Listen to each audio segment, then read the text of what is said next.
usted nos visita por primera vez, nosotros somos una iglesia bautista, reformada.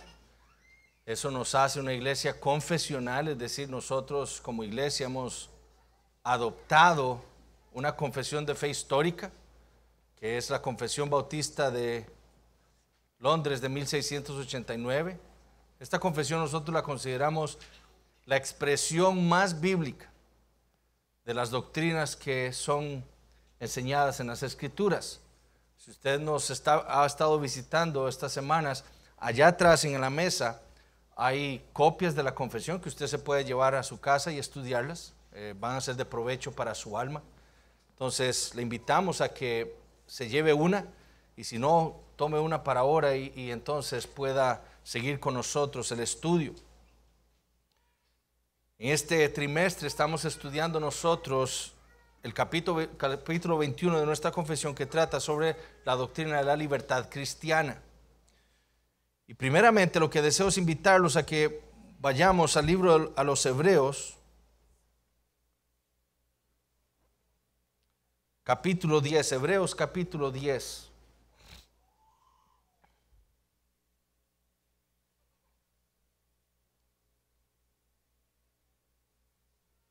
A lo largo de las semanas he tratado de irle mostrando cómo la Biblia habla acerca de la libertad cristiana.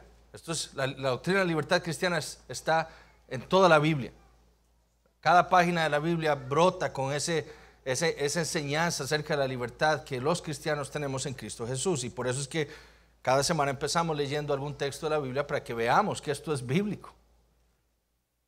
Entonces, empezando en el versículo 1, el capítulo 10 dice: porque la ley, teniendo la sombra de los bienes venideros, no la imagen misma de las cosas, nunca puede, por los mismos sacrificios que se ofrecen continuamente cada año, hacer perfectos a los que se acercan.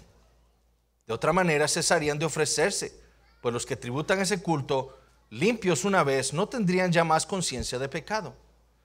Pero en estos sacrificios cada año se hace memoria de los pecados, porque la sangre de los toros y de los machos cabríos no puede quitar los pecados. Por lo cual, entrando en el mundo, dice: sacrificio y ofrenda no quisiste, mas me preparaste cuerpo. Holocaustos y expiaciones por el pecado no te agradaron. Entonces dije: he aquí que vengo, oh Dios, para hacer tu voluntad, como en el rollo del libro está escrito de mí. Diciendo primero: sacrificio y ofrenda y holocaustos y expiaciones por el pecado no quisiste, ni te agradaron, las cuales cosas se ofrecen según la ley. Y diciendo luego: he aquí que vengo, oh Dios, para hacer tu voluntad. Quítalo primero para establecer esto último. En esa voluntad somos santificados mediante la ofrenda del cuerpo de Jesucristo, hecha una vez para siempre. Y ciertamente todo sacerdote está día tras día ministrando y ofreciendo muchas veces los mismos sacrificios, que nunca pueden quitar los pecados. Pero Cristo, habiendo ofrecido una vez para siempre un solo sacrificio por los pecados, se ha sentado a la diestra de Dios. De ahí en adelante esperando hasta que sus enemigos sean puestos por estrado de sus pies. Porque con una sola ofrenda hizo perfectos para siempre a los santificados. Y nos atestigua lo mismo el Espíritu Santo. Porque después de haber dicho: este es el pacto que haré con ellos después de aquellos días, dice el Señor, pondré mis leyes en sus corazones y en sus mentes las escribiré, añade, y nunca más me acordaré de sus pecados y transgresiones. Pues donde hay remisión de estos, no hay más ofrenda por el pecado. Así que, hermanos, teniendo libertad para entrar en el lugar santísimo por la sangre de Jesucristo, por el camino nuevo y vivo que Él nos abrió a través del velo, esto es de su carne, y teniendo un gran sacerdote sobre la casa de Dios, acerquémonos con corazón sincero, en plena certidumbre de fe, purificados los corazones de mala conciencia y lavados los cuerpos con agua pura. Versículo 19. Así que, hermanos, teniendo libertad para entrar en el lugar santísimo por la sangre de Jesucristo. Lo que el autor aquí está comparando es el antiguo pacto con los beneficios del nuevo pacto. Eso es lo que el autor está contrastando. Recuerden que Hebreos es una iglesia, cristianos, judíos que se han convertido al cristianismo, que por la persecución romana, la persecución de los mismos judíos, ahora están pensando en volver atrás, en volver al antiguo pacto, en rechazar a Cristo y buscar su salvación, las bendiciones de Dios en el sumo sacerdote que estaba ministrando en el templo de Jerusalén. Ellos querían volverse atrás, desechar todo. Y el autor le dice, vean, Israel en el antiguo pacto, con todos esos sacrificios, ellos no eran libres. No eran libres por ser israelitas, por tener esos sacrificios que Dios les había dado. Ellos no eran libres. Esos sacrificios no podían limpiarlos a ellos de sus pecados, no los quitan.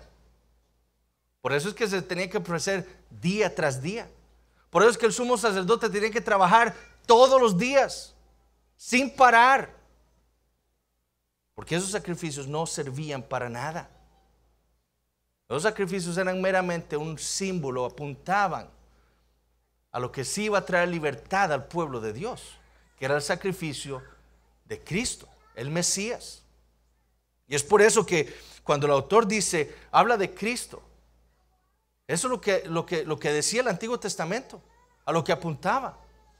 Un día, dice el Señor, un día habrá un sacrificio tan perfecto que yo ya no me acordaré de sus pecados. Nunca más. Ya no tendrá que haber más sacrificios por los pecados, porque un día el Mesías vendrá y con su sangre purificará para siempre al pecador. Y entonces, ¿cuál es uno de sus beneficios que tiene ahora el pueblo de Dios por ese sacrificio de Cristo? La libertad para entrar en el lugar santísimo. ¿Qué era el lugar santísimo en el tabernáculo? Era el lugar donde estaba Dios. Ahí era. ¿Quién era el único que podía entrar ahí? El sumo sacerdote. Una vez al año. Una vez al año. Y no así nomás. No, él tenía que purificarse a sí mismo primero para poder entrar al lugar santísimo. Una vez al año. Pero Cristo, por su obra perfecta en la cruz del Calvario, en nuestro lugar, ahora nos ha dado la libertad a nosotros para entrar delante de la presencia de Dios sin ningún temor. Todos los días, en cualquier momento, sin ningún temor. Esa es la libertad que tenemos ahora en Cristo. Y por eso es que hemos dicho que la libertad cristiana es una doctrina esencial del Evangelio. Sin la libertad cristiana, el Evangelio no tiene sentido. Es por eso que la debemos entender y la debemos defender ante la tiranía del Estado, ante la tiranía de hombres. Y esos ejemplos los vamos a ver en la clase. Cómo debemos luchar nosotros contra la tiranía del Estado, contra la tiranía de los hombres que quieren esclavizarnos a doctrinas y leyes humanas, cuando nuestra única cabeza, nuestro único rey es Cristo, nuestro libertador. Entonces, los bautistas particulares, como yo les he dicho, entendieron la doctrina de la libertad cristiana como algo clave para la vida cristiana, ¿verdad? Y por eso es que en la confesión, la parte que tiene que ver con la vida cristiana, la vida teocéntrica, inicia con la doctrina de la libertad cristiana. Entonces, leamos nuevamente el párrafo 1 del capítulo 21. Dice, la libertad que Cristo ha comprado para los creyentes bajo el Evangelio consiste en su libertad de la culpa del pecado, de la ira condenatoria de Dios, de la severidad y maldición de la ley, y en ser librados de este presente siglo malo, de la esclavitud de Satanás y del dominio del pecado, del mal de las aflicciones, del temor y aguijón de la muerte, de la victoria del sepulcro y de la condenación eterna. Y también consiste en su libre acceso a Dios y en rendirle obediencia a Él, no por temor servil, sino por un amor filial y una mente dispuesta. Todo esto era sustancialmente aplicable también a los creyentes bajo la ley, pero bajo el Nuevo Testamento la libertad de los cristianos se ensancha mucho más porque están libres del yugo de la ley ceremonial a que estaba sujeta la iglesia judía. Y tienen ahora mayor confianza para acercarse al trono de gracia, Hebreos 10. Y tienen una comunicación más plena con el Espíritu libre de Dios que ordinariamente tenían los creyentes bajo la ley. Entonces la libertad cristiana es algo que Cristo compró para nosotros. Es un privilegio del Evangelio. Segundo, consiste en una serie de cosas. Primero vimos que consiste en la libertad de la culpa del pecado, la libertad de la ira condenatoria de Dios, la libertad de la severidad y maldición de la ley. También consiste en ser librados de este presente siglo malo, o sea, del mundo, de este mundo, aspecto espiritual de esta vida, de este mundo que es regido por Satanás. Consiste en ser librados de la esclavitud de Satanás, ¿verdad? Él era nuestro padre en la incredulidad. Pero por Cristo, en Cristo, ahora somos hijos de Dios. Ahora ya no somos esclavos de Satanás, somos esclavos de Cristo. Y también del dominio del pecado. Y también somos librados del mal de las aflicciones. Y recordemos lo que dijimos la semana pasada, esto no está diciendo, o la libertad de Cristo no implica que nosotros los cristianos vamos a ser libres de aflicciones en esta vida. No. Lo que enseñan los predicadores de la prosperidad es falso. El cristiano va a sufrir. Hebreos capítulo 11 es la prueba. Hombres de los cuales este mundo nunca podrá igualar su fe, sufrieron. Y el cristiano, al igual que Cristo, su maestro y su guía, va a sufrir en esta vida. De lo que Cristo nos libra a nosotros, los cristianos, es del mal de esas aflicciones. De aquello que podría alejarnos a nosotros, del juicio que Dios trae en las aflicciones a los incrédulos. Ya no es para nosotros un juicio, sino sirven para traernos más al Señor, para acercarnos más a Él, para disciplinarnos, para corregirnos en ocasiones. Es un instrumento de Dios la aflicción para el creyente, para acercarnos más al Señor. Y escuchen lo que dijo Thomas Manton acerca de las aflicciones. Este es un puritano del siglo XVI. La aflicción entonces no nos separa de Dios. Es un medio para acercarnos a Él. La pobreza, la enfermedad, la ceguera, la pérdida de bienes, ya sea que un hombre sea tan bajo y aborrecible, pero si está bajo la gracia, el Señor tiene placer en él y él está cerca de Dios. El mal de la aflicción es solo un momento, como la lluvia, se seca pronto. Pero el mal del pecado es para siempre, a menos que haya sido perdonado y llevado lejos. El pecado es la causa de todos los males de la aflicción. Por lo tanto, cuando nos quejamos, debemos quejarnos no tanto del Señor, sino de la causa de ella, de la aflicción. Entonces el cristiano viene la aflicción a su vida y ¿qué es lo que tiene que hacer? Quejarse delante del Señor. ¿Cómo es posible? Todos los días voy a la iglesia, todos los domingos. ¿Cómo es que permites? No. La causa de las aflicciones es el pecado en el mundo. Y así debemos entenderlo. El Señor usa la aflicción más bien para nuestro bien. Recuerden esto que vimos en el capítulo 5 acerca de la divina providencia. El Dios sapientísimo, justísimo y clementísimo a menudo deja por un poco de tiempo a sus propios hijos expuestos a muchas y diversas pruebas y hasta las corrupciones de sus propios corazones, para disciplinarlos por sus pecados anteriores o para revelarles la fuerza oculta de la corrupción y el engaño de sus corazones, para que sean humillados y para llevarlos a una dependencia más íntima y constante, para que se apoyen en Él y para hacerlos más vigilantes contra las futuras ocasiones de pecado y para otros fines justos y santos.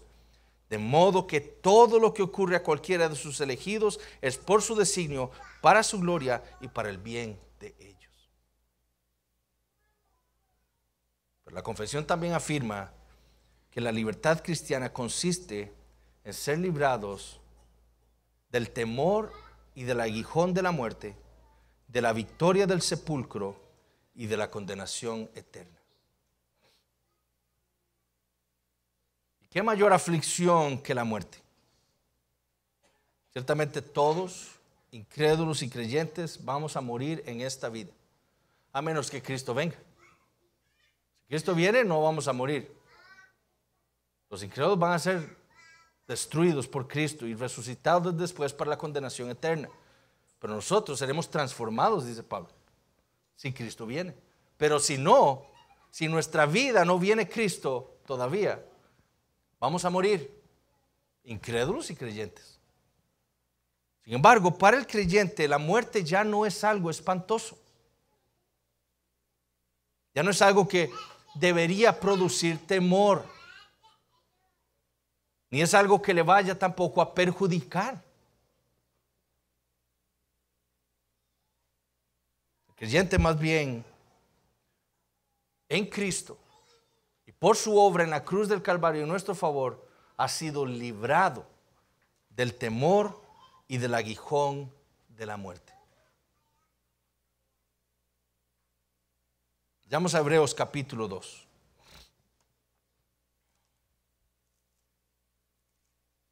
Este fue el texto que usaron los bautistas particulares para confesar este punto del párrafo 1 en la confesión. Hebreos capítulo 2, versículos 14 y 15.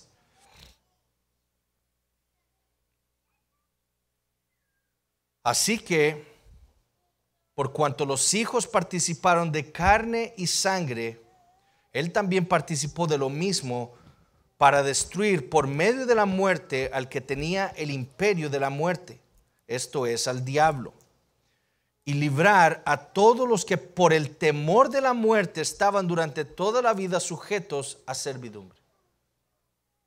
Entonces, lo que el autor de los Hebreos dice es que Cristo participó de lo mismo de nosotros, de la misma humanidad, carne y sangre.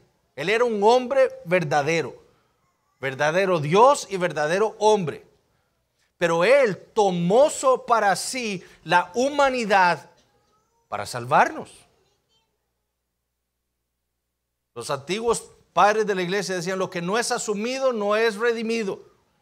Cristo asumió toda una humanidad, nuestra humanidad sin pecado, para redimirnos, para redimir nuestra humanidad.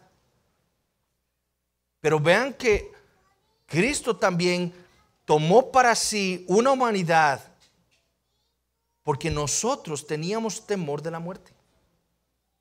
Estábamos sujetos a la muerte porque estábamos bajo el dominio de Satanás sin Cristo. Entonces, ¿qué hizo Cristo? Nos libró. Versículo 15. Nos libró a todos los que por el temor de la muerte estábamos durante toda la vida sujetos a servidumbre. Entonces, en nuestra incredulidad, una de las cosas que nos caracterizaba era el temor a la muerte. Y Cristo asumió una humanidad para librarnos a nosotros de ese temor. William Gouge, un puritano, también escribió esto en su comentario de este pasaje. El temor es una pasión perturbadora, originada de la expectación de algún mal que nos gustaría evitar. El término griego viene de un verbo que significa huir de. Y este término usado aquí por el apóstol es en ocasiones puesto para pelear. Los hombres huían de las cosas a las que le temen y evitan la muerte. La muerte, por lo tanto, es el mayor de los males. Y el hombre continuamente la espera, llenando su corazón de temor, aún el temor de la muerte corporal. Yo recuerdo a mi padre, tenía una enfermedad y cuando estaba mal, era cuando me llamaba y me decía que orara por él. Temía morir. Él temía morir. Y esto es lo mismo que está diciendo William Gouge. Es el miedo de los hombres a la muerte, cuando saben que la muerte está cercana. Pero para los que han sido instruidos en la naturaleza del pecado, el cual añade el aguijón de la muerte, y en la resurrección del cuerpo y el intolerable y eterno tormento de cuerpo y alma en el infierno, la muerte necesita ser un mucho mayor temor hasta tener seguridad de ser librados de ella. Peor aún es el temor a la muerte cuando usted ha sido instruido en la naturaleza del pecado y lo que el pecado conlleva, que es la muerte eterna. Peor debe ser el temor. ¿Hasta qué? ¿Cuándo se quita ese temor? Hasta que usted tenga la seguridad de que usted ha sido librado de eso. Pues la muerte, como fue primeramente infligida por causa del pecado, es la entrada a la condenación eterna. ¿Por qué es que los hombres temen? Porque la muerte es la puerta que le abre a los hombres el infierno sin Cristo. ¿Cómo pues podrán ellos pensar y recordar la muerte sino como algo terrible? Jim Savastio, que es un pastor bautista reformado contemporáneo, en su comentario de este capítulo de la Confesión dice: ¿qué es lo que tiene la muerte que le da a uno temor? Algunos dirán que es el temor a lo desconocido, ¿verdad? Eso lo escuchamos. ¿Por qué es que la gente le teme a la muerte? Es que es algo desconocido, no sabemos qué va a pasar. Entonces él dice, algunos dirán que es el temor a lo desconocido. La palabra, o sea, la Biblia, indica que lo que verdaderamente aterroriza las almas de los hombres es el temor a lo conocido. El conocimiento de estar delante de un Dios santo rindiendo cuentas de nuestras vidas. Ese es el temor verdadero. No es un temor a lo desconocido. Es el temor que tienen todos los hombres a la verdad que ellos saben. Ellos han pecado contra su Creador y van a tener después de la muerte que darle cuentas a Él de sus vidas. Hebreos 9:27.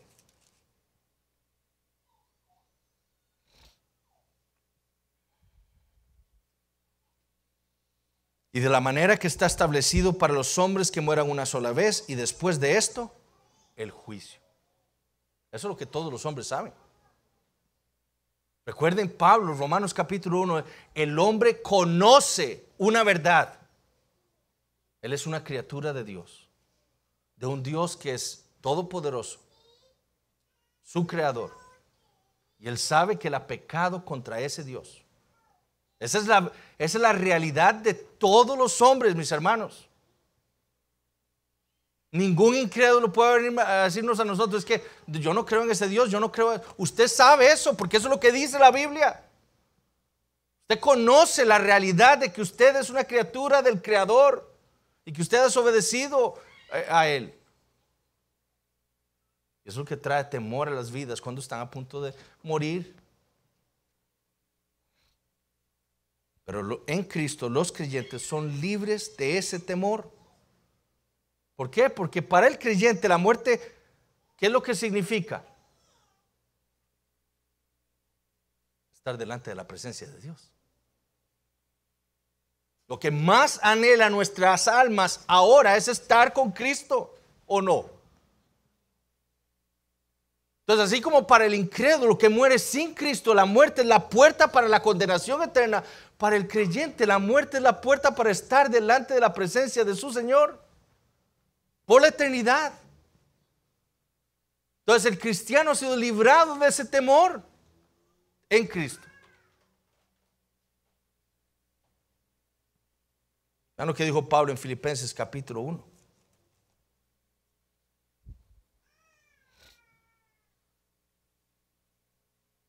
Versículo 23. Porque de ambas cosas estoy puesto en estrecho, teniendo deseo de partir y estar con Cristo, lo cual es muchísimo mejor. Entonces, ciertamente podrá venir el temor al cristiano. Yo en ocasiones pienso el temor que me daría que Dios me lleve delante de su presencia hoy. Pero el temor no es por mí, el temor es por mi familia. ¿Qué va a pasar? Pero después el Espíritu Santo me tiene que llevar a ese conocimiento que tengo yo de la soberanía de Dios. Decirme, si Dios me quiere llevar hoy, eso es lo mejor para mí y para mi familia. Y Él los va a cuidar. Entonces yo descanso en paz. Y tengo paz en mi corazón. Pero para el creyente la muerte ya no trae temor. Porque ¿qué es la muerte? Sino el paso para estar con Cristo. Bede, que era un monje agustiniano inglés en el siglo VIII, escribió lo siguiente justo antes de morir. Él dice, él ve la muerte así: el tiempo de mi liberación está cercano y mi alma desea ver a Cristo, mi Rey, en toda su belleza. No tengo temor de morir, pues tenemos un Dios que es incomparablemente bueno. Hermanos, si el Señor nos tiene aquí por más tiempo en esta vida, sepan que quizás algunos de nosotros, en unos años, quizás hasta nuestros hijos, vayan a ver una gran persecución, a como vemos que se está moviendo el mundo. Pero ¿cómo murieron los mártires del pasado? ¿Por qué dieron sus vidas? Porque sabían que la muerte no les podía hacer nada. No hay nada que los pueda separar del amor de Dios que es en Cristo Jesús. Nada. Entonces dieron sus vidas por el Señor. Y si nosotros no entendemos que esta es una libertad, que esto es algo que Cristo nos ha librado de ese temor de la muerte, podremos servirle al Señor de una mucho mejor manera, dando nuestras vidas por Cristo. ¿Por qué? Porque ya no tenemos temor de la muerte. Pero también Cristo compró para su pueblo el ser librados de la victoria del sepulcro. ¿Verdad? La tumba ya no es el final para el creyente. Hay algo más. Y aquí los bautistas particulares usaron 1 Corintios capítulo 15, versículos 54 al 57. Hablando de lo que recibiremos nosotros en Cristo con su venida. Cuando esto corruptible, dice Pablo, se haya vestido de incorrupción y esto mortal se haya vestido de inmortalidad, entonces se cumplirá la palabra que está escrita: sórbida es la muerte en victoria. ¿Dónde está, muerte, tu aguijón? ¿Dónde, oh sepulcro, tu victoria? Ya que el aguijón de la muerte es el pecado y el poder del pecado la ley. Mas gracias sean dadas a Dios que nos da la victoria por medio de nuestro Señor Jesucristo. ¿Qué tiene la muerte con nosotros? Absolutamente nada. ¿Qué tiene el sepulcro con el creyente? Absolutamente nada. Porque Cristo ya tuvo victoria sobre el sepulcro, sobre la muerte. Él ha quitado cualquier cosa mala de la muerte hacia nosotros. Y Él nos ha dado, como veremos en un momento, la vida eterna. Ya no hay temor para nosotros. ¿Qué temor? Inclusive, ahora hablaba yo con una hermana, ¿qué temor nosotros a las aflicciones? Absolutamente ninguno deberíamos tener. La fe nos dice lo que enseña la palabra, nos confirma lo que dice la palabra. Dios es soberano. Nuestro Padre Celestial es soberano. Y Él ha quitado cualquier cosa que nos pudiera afectar a nosotros en la muerte.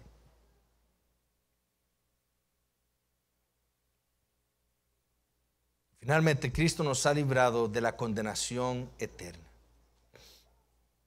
Vayamos a Juan capítulo 5.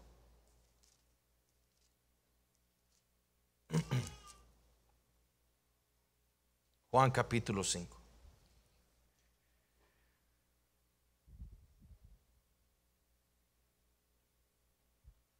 Versículos 24 y 25.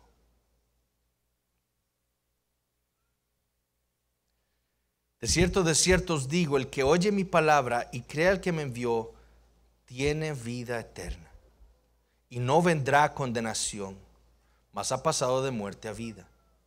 De cierto os digo, viene la hora y ahora es, cuando los muertos oirán la voz del Hijo de Dios, y los que la oyen, o las que la oyeren, vivirán. No hay condenación para nosotros ya. Ya no hay más condenación para el cristiano. ¿Ahora qué hay? Vida eterna. Los que han creído en el Señor Jesucristo. Vida eterna. Ya no hay condenación. Romanos capítulo 5.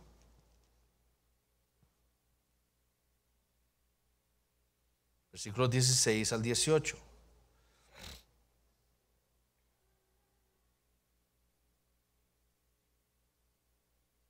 Romanos 5, 16. Y con el don no sucede como en el caso de aquel uno que pecó. Porque ciertamente el juicio vino a causa de un solo pecado para condenación. Pero el don vino a causa de muchas transgresiones para justificación. Pues si por la transgresión de uno solo reinó la muerte, mucho más reinarán en vida por uno solo, Jesucristo, los que reciben la abundancia de la gracia y del don de la justicia.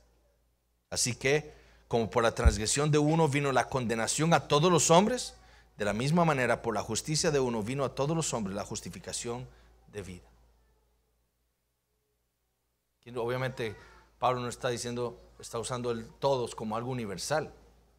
Está usando a Adán y a Cristo como los representantes de un grupo de personas.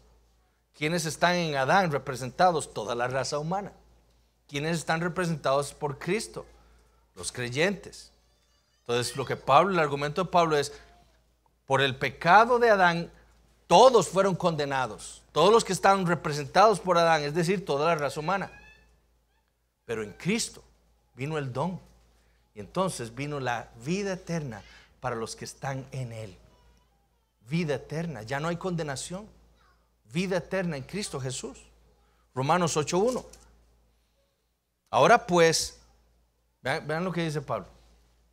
Un poco, no. Ahora pues, ninguna condenación hay para los que están en Cristo Jesús, los que no andan conforme a la carne, sino conforme al Espíritu. No hay condenación más para el creyente. Ahora aquí está hablando de los verdaderos creyentes, ¿verdad? No está hablando de los que dicen ser cristianos. Está hablando de los que son cristianos, los que andan conforme al Espíritu, los que por el Espíritu andan viviendo una vida de obediencia a Dios, queriendo hacer su voluntad, arrepintiéndose de sus pecados, luchando contra su carne, luchando contra las tentaciones. Para ellos, no hay ninguna condenación. Hay vida eterna. Judas 1:4.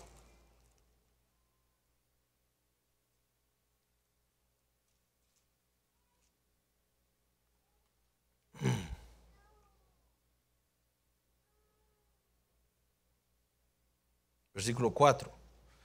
Porque algunos hombres han entrado encubiertamente, los que desde antes habían sido destinados para esta condenación, hombres impíos, que convierten en libertinaje la gracia de nuestro Dios y niegan a Dios el único soberano, y a nuestro Señor Jesucristo.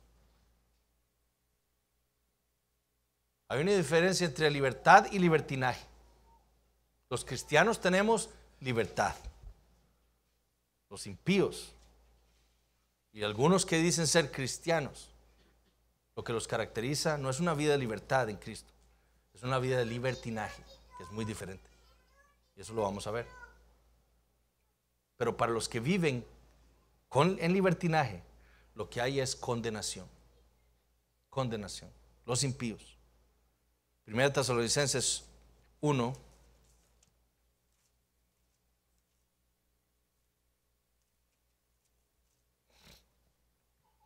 Versículos 9 y 10.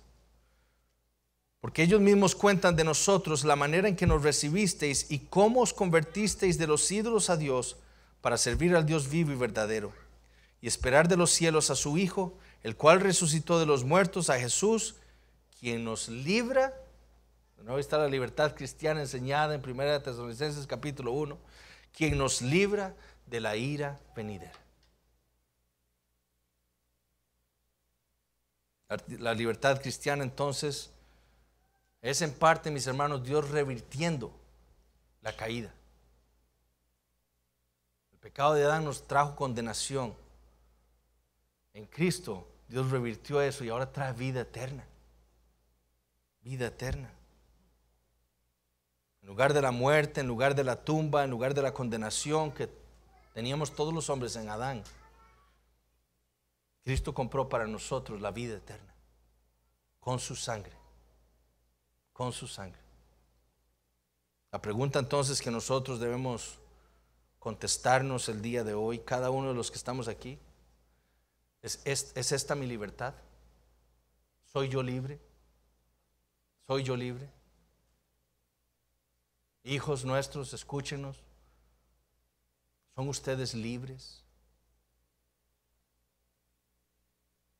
¿Han sido verdaderamente libertados por Cristo? ¿Libertados de la culpa del pecado? Pueden decir ustedes en este momento: ya, Cristo ha quitado esa culpa que yo tenía del pecado. Libre de la ira condenatoria de Dios. Ya no estoy bajo la ira de Dios por la manera en la que estaba viviendo mi vida en el pasado, viviendo para mí, viviendo para mis pasiones y deseos, para mi pecado, para mi carne. Soy libre de la severidad y maldición de la ley. Estoy tratando yo de justificarme por mis obras.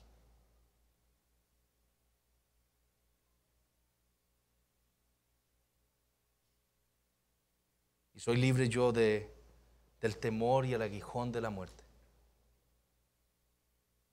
de la victoria del sepulcro, de la condenación eterna. No hay una pregunta más importante para nosotros que esa. ¿Tengo yo esa libertad? ¿Soy yo libre de eso? Si usted no puede responder afirmativamente a eso, la respuesta está en Cristo. Eso es lo que hemos visto en estos pasajes. Cristo es quien nos trae la libertad de todos esos males. Él es el que nos puede librar a nosotros de la condenación eterna.